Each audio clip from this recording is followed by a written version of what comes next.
¿Recuerdas la última vez que estuviste tan concentrado, tan concentrada, que el tiempo pareció desaparecer? Ni pasado, ni futuro. Solo ese momento. De esto va el capítulo de hoy.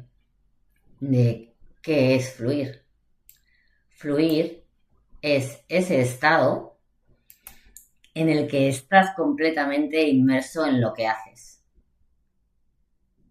Tu atención está ahí, tu energía también. Y todo lo demás desaparece. No es aburrido, pero tampoco abrumador. Es ese punto exacto donde el reto y tu capacidad se encuentran. Aquí vamos a ver las ventajas de fluir y cómo provocar ese estado de flujo. En el capítulo 7 del libro La ciencia de la felicidad. Capítulo 7. Vivir en el presente. Hay una tira cómica muy ingeniosa que se publicó en el The New Yorker que consiste en 3 viñetas. En la primera, un hombre que está sentado ante su escritorio fantasea que juega al golf. En la segunda viñeta, el mismo hombre está jugando al golf mientras fantasea sobre el sexo. En la tercera, está en la cama con una mujer mientras piensa en el trabajo. Al igual que el hombre de la tira cómica, habitualmente no llegamos a disfrutar, saborear ni vivir en el presente, porque a menudo tenemos la cabeza en otro sitio. No obstante, ¿cuánto te pones a pensar en ello? El presente es lo único que tenemos seguro. En este capítulo describo 2 estrategias que promueven vivir en el presente: fluir y saborear. Los 2 son estados mentales relacionados con las emociones positivas y el bienestar. Ponerlos en práctica es una manera de superar tus genes y las circunstancias de tu vida y dar un paso para transformarte en una persona más feliz, aprovechando al máximo la solución del 40%. Actividad para la felicidad número 8. Fluir más. ¿Alguna vez has estado tan absorto en lo que estabas haciendo? Pintar, escribir, conversar, jugar al ajedrez, un trabajo de carpintería, pescar, rezar, navegar por internet, ¿que has perdido por completo la noción del tiempo? Puede que ni te dieras cuenta de si tenías hambre o de si te hacía daño la espalda después de estar sentado tanto tiempo, o de si tenías ganas de ir al lavabo. No importaba nada más. Si alguna vez te has sentido así, has experimentado un estado llamado flujo. Este término, acuñado por Mihaly Csikszentmihalyi, difícil de pronunciar, realmente dice que se pronuncia Csikszentmihalyi, lo otro era como está escrito, define un estado de ensimismamiento y de concentración intensos en el momento presente. Estás totalmente inmerso en lo que estás haciendo, absolutamente concentrado y sin conciencia de ti mismo. La actividad que realizas es un desafío y es apasionante y pone a prueba tus habilidades y tu experiencia. Cuando fluyen, las personas dicen que se sienten fuertes y eficaces, en el apogeo de sus habilidades, alertas, con control y para nada conscientes de sí mismas. Realizan la actividad porque sí. El concepto de fluir se le ocurrió a Csikszentmihalyi en la década de 1960, cuando investigaba el proceso creativo. Durante sus entrevistas y sus observaciones de artistas entregados a su trabajo, le sorprendió hasta qué punto a menudo pasaban por alto el hambre, la incomodidad y el cansancio cuando estaban trabajando en una pintura y sin embargo perdían interés en la obra en cuanto la acababan. Sin duda, para estos artistas el proceso de pintar era intrínsecamente satisfactorio. Al describir su experiencia subjetiva de pintar, usaban la metáfora de una corriente que los transportaba. Eso es fluir. Csikszentmihalyi sostiene que la buena vida, la vida feliz, es de que se caracteriza por fluir, por estar completamente absorto en lo que uno hace.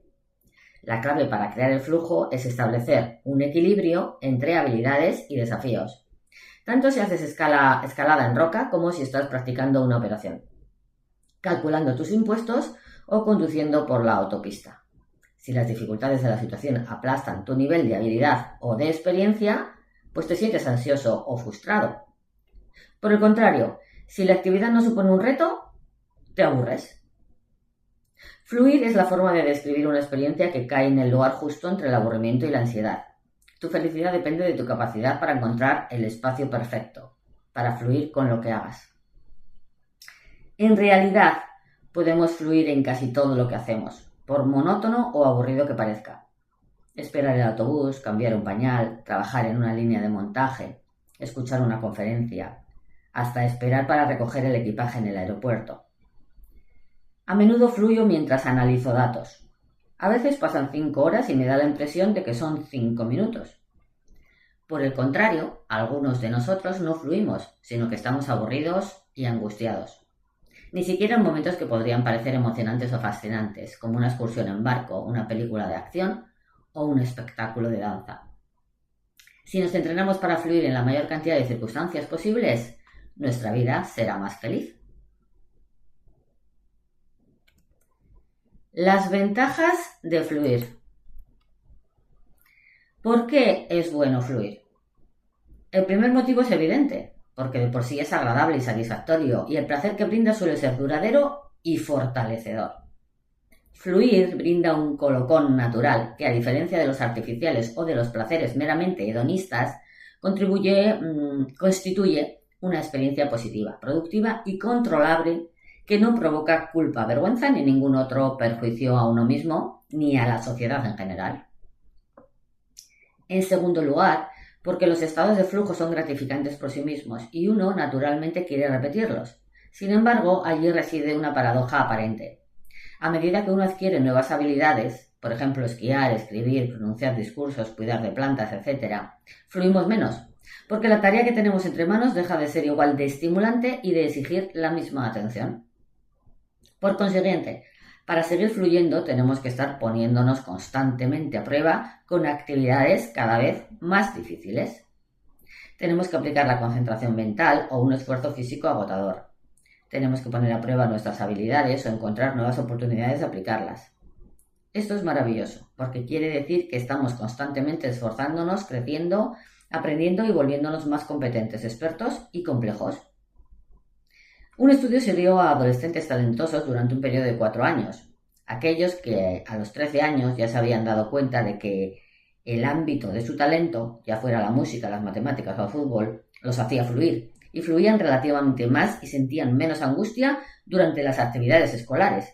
Tenían más probabilidades de seguir dedicándose a su talento durante toda la adolescencia, en lugar de desentenderse de él. Se supone que aquellos adolescentes siguieron desarrollando sus talentos y ampliando sus capacidades y sus intereses.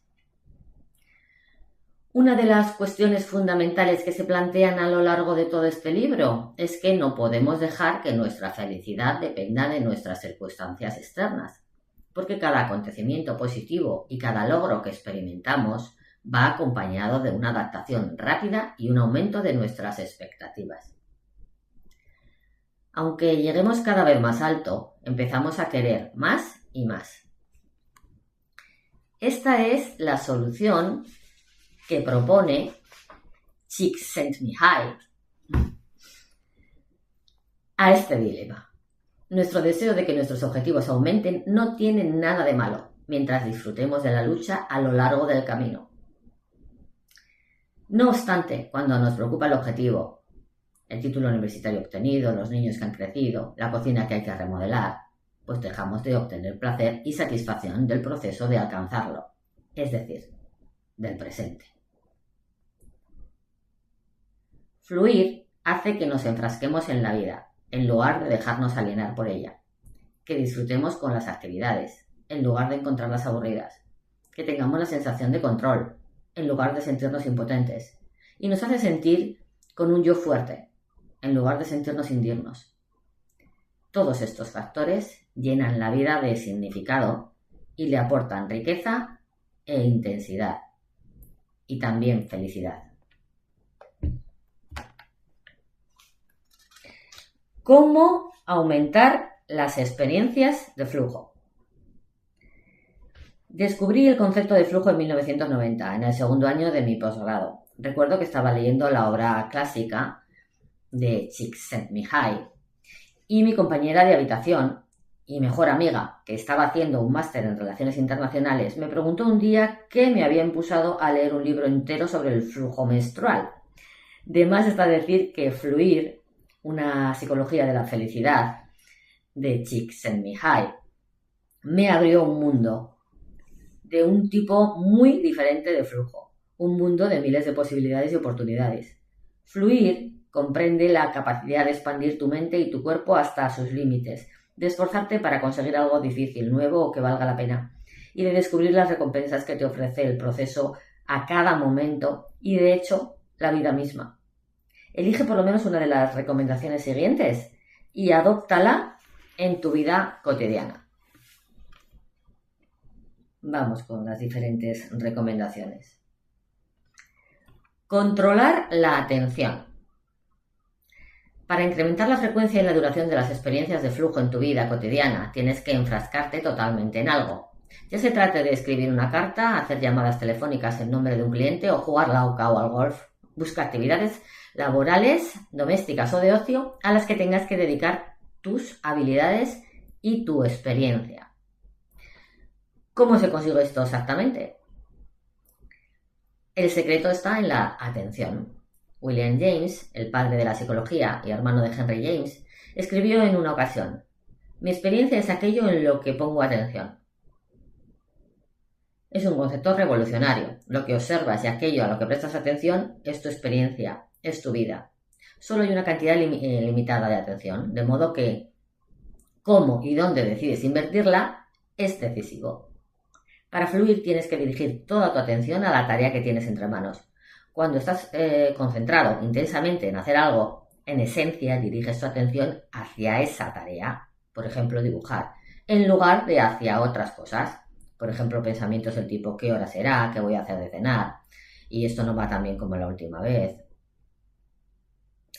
Para mantener el estado de flujo también tienes que controlar tu atención. Si el desafío es escaso y te aburres o te vuelves apático, la atención se dispersa. Si el desafío es excesivo y te pones tenso o te estresas, tu atención se dirige de a ti y hacia tus limitaciones y tomas conciencia de ti mismo. Por consiguiente, tu objetivo es llegar a controlar aquello a lo que prestas atención. En cierto modo, controlar el contenido de tu conciencia a cada instante. Controlar tu conciencia quiere decir controlar la calidad de tu experiencia. Aunque esto pueda ser difícil o hasta doloroso, a largo plazo puede brindar una sensación de dominio y de participación en la vida. Como ocurre con todas las demás estrategias que se describen en esta sección, tendrás que hacer un esfuerzo y utilizar tu creatividad.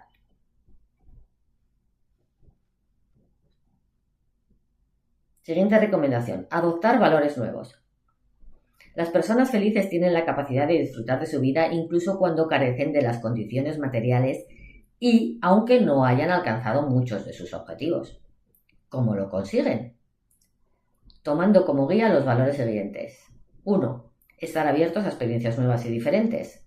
Cocinar para 10 personas, incorporarse a un equipo de softball, hacer una excursión a algún lugar lejano, aprender a jugar al squash. Y 2. Aprender hasta el día en que te mueras, ya sea a cocinar, a la parrilla, a hablar una lengua extranjera, a hacer punto, la historia de la Segunda Guerra Mundial, una manera más eficaz de mantener las amistades, una palabra o un juego nuevos, etc.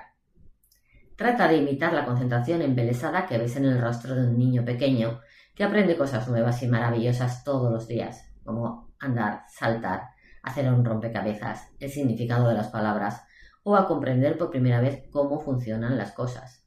El tráfico, los ojos, la escuela, el correo. El estado de flujo es algo natural para el niño, pero es posible que tú tengas que esforzarte para conseguirlo. Siguiente recomendación: aprender ¿con qué se fluye? En un estudio se entregó a trabajadores adultos un mensáfono que emitía un pitido a intervalos predeterminados mientras ellos hacían sus actividades cotidianas. Cada pitido era una señal para que los participantes se fijaran en lo que estaban haciendo en aquel momento y llenaran varias escalas, es decir, el grado de concentración. Si querían seguir haciendo lo que estaban haciendo y lo felices, fuertes y creativos que se sentían. Curiosamente, aunque puede que sea muy comprensible, el estudio comprobó que mientras trabajaban, en comparación con el tiempo de ocio o en su casa, aquellos individuos pasaban mucho más tiempo en situaciones que les planteaban un reto y requerían mucha habilidad. Es decir, el tipo de situaciones que favorecen el flujo y menos tiempo en situaciones que requerían poca habilidad y apenas suponían un reto. De hecho, estaban predispuestos a sentirse eficaces y llenos de confianza en sí mismos durante las horas de trabajo, pero en cambio se sentían apáticos en su casa. Sin embargo, al ser interrogados sobre lo que preferían estar haciendo, todos los participantes dijeron que preferían estar haciendo otra cosa cuando estaban trabajando y que preferían seguir haciendo lo que estaban haciendo durante su tiempo de ocio. Es evidente que los participantes en este estudio mostraban una desconexión entre sus creencias sobre el trabajo y el ocio, es decir, el primero como una obligación que uno cumple por deber y el segundo como una actividad elegida y por consiguiente valiosa. Entonces, mostraban una desconexión entre sus creencias sobre el trabajo y el ocio y sus experiencias reales, que eran mucho más positivas durante las horas de trabajo. Asimismo, muchos de nosotros tal vez ni nos damos cuenta cuando fluimos. Por consiguiente, uno de los primeros pasos para aplicar esta estrategia consiste en establecer los horarios y las actividades en los que fluyes. Y después hay que multiplicarlos. Siguiente recomendación: transformar las tareas rutinarias.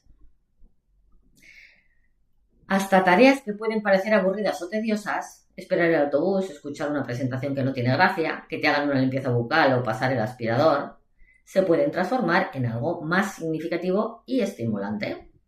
Lo que tienes que hacer es crear actividades de microflujo con objetivos y normas específicos. Por ejemplo, puedes resolver enigmas mentalmente, dibujar personajes de historietas, tamborilear con los dedos las melodías de tus canciones preferidas o componer poemas graciosos de 5 versos.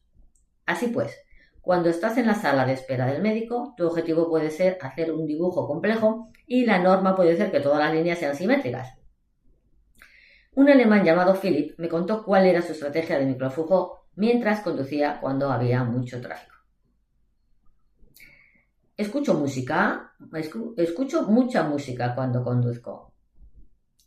Trance, techno y bandas sonoras de videojuegos japoneses y de anime, a veces llamada pop.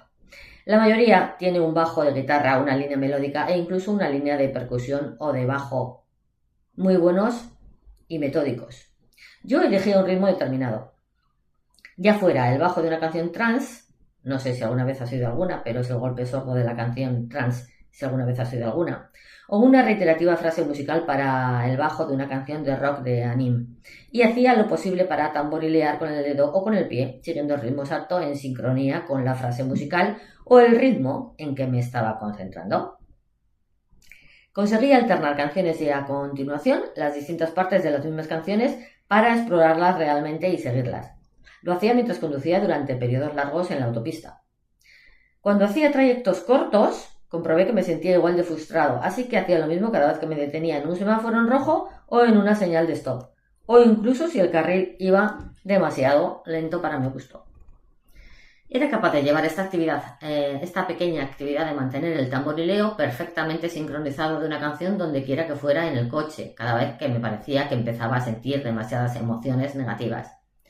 Me di cuenta de que con esta actividad de microflujo podía conducir perfectamente, pero al mismo tiempo me podía concentrar en la canción y en el tamborileo. A Philipp se le ocurrió una actividad de microflujo bastante peculiar y exclusiva. No importa si la tuya es única o de lo más común, siempre y cuando sea interesante y suponga cierta dificultad, y revele una experiencia más rica y menos aburrida y estresante de la vida cotidiana. Siguiente recomendación, fluir conversando. Según su trabajo y tu estilo de vida, es posible que dediques una parte considerable de tus días a conversar con los demás. ¿Fluyes habitualmente cuando hablas con otra persona? ¿Te ocurre con frecuencia que la conversación te interese tanto que casi sientes que entras en otra realidad y no te das cuenta del paso del tiempo, ni de las vistas, ni los sonidos que hay a tu alrededor? Si la respuesta es negativa, puede que te convenga poner en práctica el siguiente ejercicio diseñado para hacer que fluyas durante las conversaciones.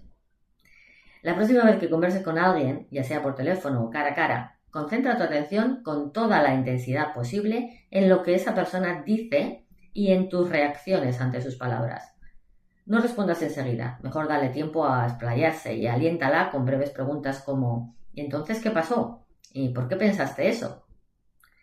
Una manera de facilitar este proceso es proponerte saber más acerca de la persona que habla.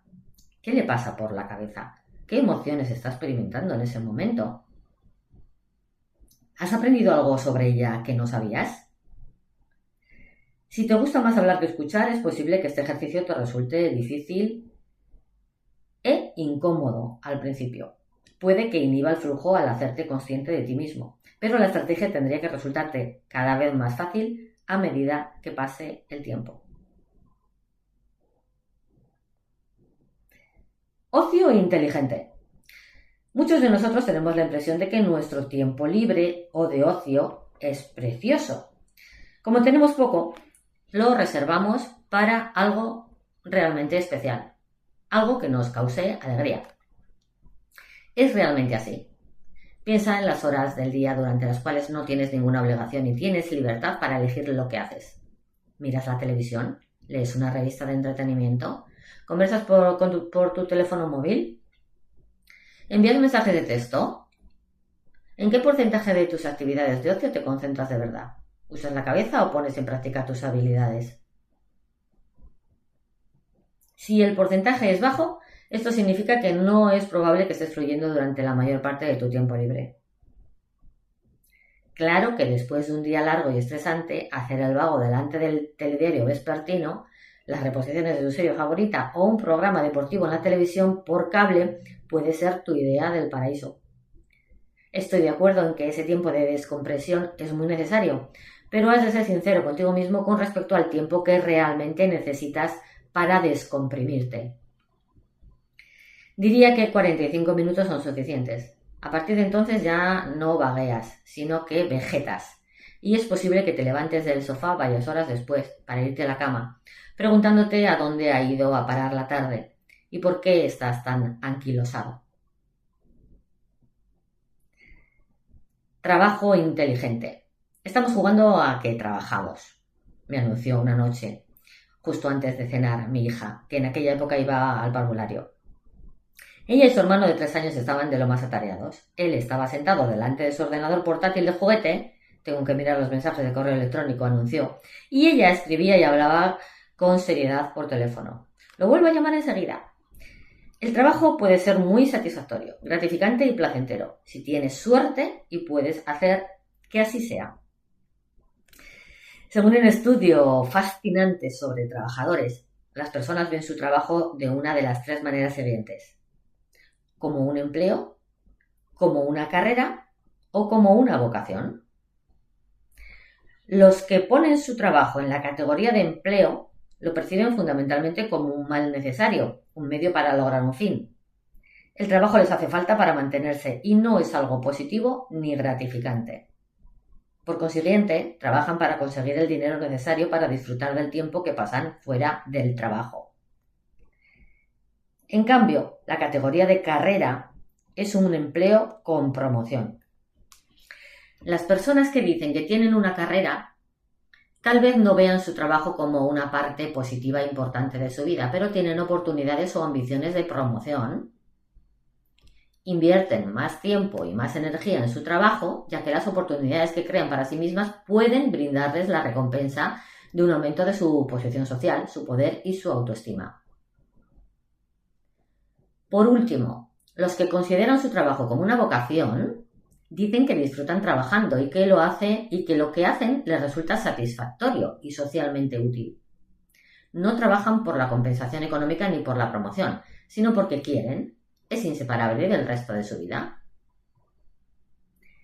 Tal vez te preguntes si ciertos tipos de ocupación son más propios para la vocación que para la carrera o el empleo. Es probable que así sea.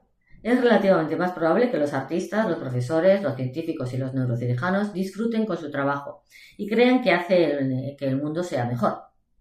No obstante, estas ocupaciones no tienen en absoluto el monopolio de las vocaciones.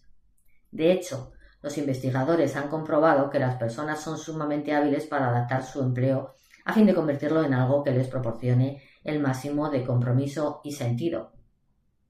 Por ejemplo, las entrevistas a 28 personas que integraban el equipo de limpieza de un hospital revelaron que a algunos de ellos les desagradaba limpiar, les parecía que no requería demasiada habilidad y que hacían la mínima cantidad de trabajo.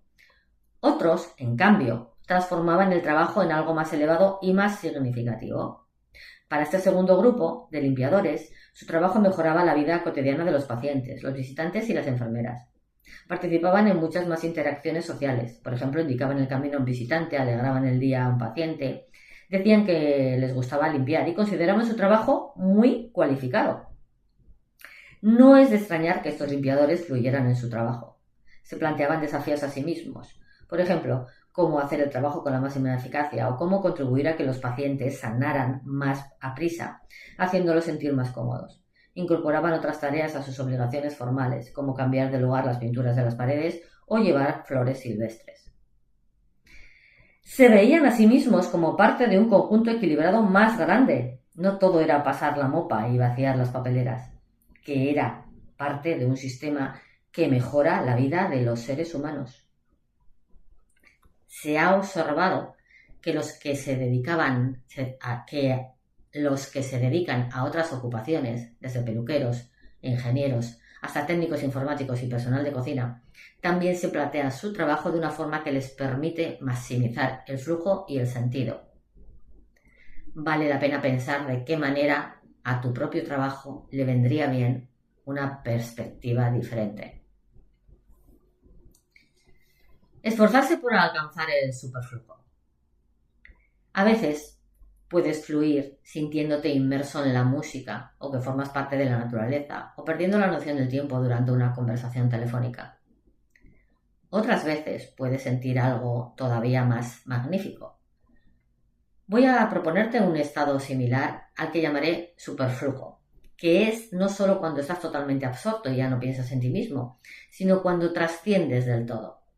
Esto me ocurrió un sábado por la mañana, cuando mi hijo aprendió a resolver un tipo nuevo de problema matemático y estuvimos haciendo cálculo matemático, los dos contentísimos, llenos de energía y suspendidos en el tiempo durante 1 hora o tal vez 2. No lo sé, porque la experiencia se nos pasó en un instante. Si este capítulo te ha hecho reflexionar, con un colega en una déjame un like. Estábamos sentados Así sabré que este contenido también está aportando valor a tu vida. Ajenos a las presentaciones y las reuniones. Si quieres seguir profundizando, sin reparar en ninguna de las personas que pasaban a nuestro lado. Porque en los próximos capítulos vamos a salir con diferentes prácticas. De lo que me rodeaba, de mis y si sientes que quieres ir un paso más allá y trabajar tu bienestar de forma más personal y acompañada, puedes ponerte Después en de estas contacto dos conmigo. experiencias me sentí más feliz, más Recuerda, creativa, más amable. La felicidad no es algo que Reforzaron se mi encuentra, sensación de ser parte de algo, mi es vigor y algo mi confianza que se en mí construye. misma. Trata de alcanzar Nos este vemos estado en el de siguiente superflujo capítulo. siempre que puedas. Una advertencia. Si descubres actividades determinadas que te hacen fluir, puedes considerarte afortunado. Pero ten en cuenta que este tipo de actividades, incluso las que en general se consideran constructivas, por ejemplo, trabajar como voluntario haciendo obras de caridad, jugar con nuestro hijo o trabajar con un contrato en la oficina, pues se pueden volver también adictivas. Cuando te des cuenta de que constantemente pasas por alto las necesidades de tus allegados, tómalo como una señal de advertencia. Todos somos conscientes de que aficiones como los videojuegos pueden hacer que las personas se evadan o no tengan en cuenta sus responsabilidades, por no hablar de otras fuentes de satisfacción. Pero lo mismo puede ocurrir con conductas socialmente deseables. Aprendí esta lección cuando mi marido me indicó que estaba tan absorta en mi lectura diaria de Harry Potter con mi hija que estaba pasando por alto otras obligaciones urgentes. Si este capítulo te ha hecho reflexionar, déjame un like. Así sabré que este contenido también está aportando valor a tu vida. Si quieres seguir profundizando, suscríbete, porque en los próximos capítulos vamos a seguir con diferentes prácticas. Y si sientes que quieres ir un paso más allá y trabajar tu bienestar de forma más personal y acompañada, puedes ponerte en contacto conmigo. Recuerda, la felicidad no es algo que se encuentra, es algo que se construye. Nos vemos en el siguiente capítulo.